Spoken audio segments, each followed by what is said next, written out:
সেই নিষ্পাপ শিশুটোৰ গাত কি দোষ আছিল যাৰ কাৰণে আনৰ ভুলৰ শাস্তি সেই শিশুটোৱে পাব লগা হ'ল।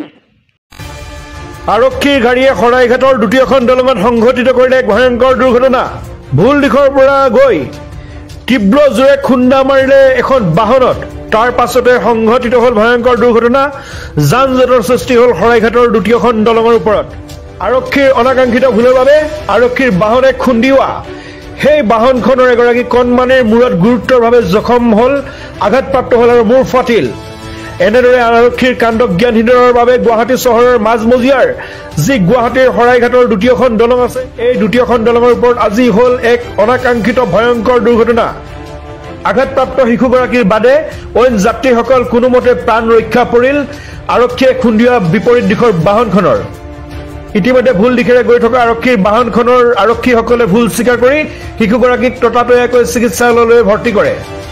আৰক্ষীৰ এনে কাণ্ডজ্ঞানহীনতাৰ বাবে অনাকাংক্ষিত বহু দুৰ্ঘটনা সংঘটিত হয় গুৱাহাটী চহৰৰ মাজমজিয়াত। আপোনালোকে চাই আছে focus vision news, Assam north east. এখন পুলিচৰ গাড়ী, মানুহে কয় ন পুলিচে ৰক্ষা কৰে, এইটো ৰং চাইড দি হা, এইটো চাইড যোনটো নেকি গুৱাহাটীৰ পৰা গ'লে সেইটো নেকি আপোনাৰ আমিনগাঁৱটো ৰাস্তা যায় আৰু সেইটো চাইড হয়। কিন্তু পুলিচৰ গাড়ীয়ে আজি এক্সিডেণ্ট অন দ্য স্পট, ছোৱালী সৰু ছোৱালী এটা আছিল, ফেমিলি মাথা ফাটিছে। এখন পুলিচৰ গাড়ীয়ে ইহঁতে ৰং চাইড দি আহিছে হা, ফুল ৰং চাইড আহিছে। A01 ইখন ইহঁতক কি বুলি ক'ম, পুলিচৰ উল্টা যোনটো নেকি মানুহে পুলিচক বিশ্বাস কৰে, পুলিচক এতিয়া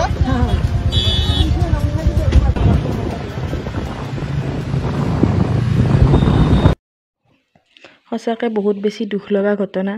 আৰক্ষীৰে যদি এনেকুৱা ভুল হয় বেলেগ মানুহ কি হ'ব? আজি সাধাৰণ ৰাইজ হ'লেতো নিশ্চয় লকাপতে থাকিল ইমান সময়, হয়নে নহয়?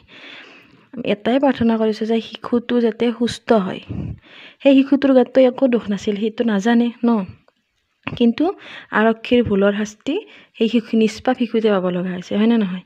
শিশুটোৰ কিমান জখম হৈছে, তাই কি হ'ল, গোটেই জীৱনৰ কাৰণে ঘূণীয়া হ'ল, হয়নে নহয়? ভাবি চালে কিমান দুখ লগা ঘটনা এটা, হয়নে নহয়? আৰক্ষীৰে এনেকুৱা যদি ভুল হয় বেলেগ মানুহৰ কি হ'ব, হয়নে নহয়? গতিকে কিবা এটা ক'ৰবাত গ'লে বা কিবা কাম কৰিলে সুস্থ মগজু দিয়ে কৰিব লাগে। কিন্তু এনেকুৱা কৰি যদি আপোনাৰ এনেকুৱা হৈছিল যে যান জঁটৰ বহুত অসুবিধা বা নিয়ৰৰ কাৰণে দেখা নাই, অকণ ৰখিব লাগিছিল, কিন্তু যাৰ কাৰণে বেলেগৰো জীৱনটো ধ্বংসৰ নিচিনাই হৈছে, হয়নে নহয়? সেই ছোৱালীজনী ঘৰৰ মানুহৰ পৰিয়ালৰ অৱস্থা আজি কেনেকুৱা হৈ আছে, সঁচাকৈ বহুত বেছি দুখ লগা ঘটনা। যিকোনো মানুহে কিছুমান কাম কৰাৰ আগতে অকণ ভাবি চিন্তি কৰিব লাগে, বাকীখিনি ভগৱানৰ ওপৰত। কিন্তু যদি ঘন কুঁৱলী আছিল, যান জঁটৰ অসুবিধা আছিল, অকণ ৰখি আহিব লাগিছিল, বিশেষকৈ আৰক্ষীসকল যাৰ ওপৰতে ৰাইজে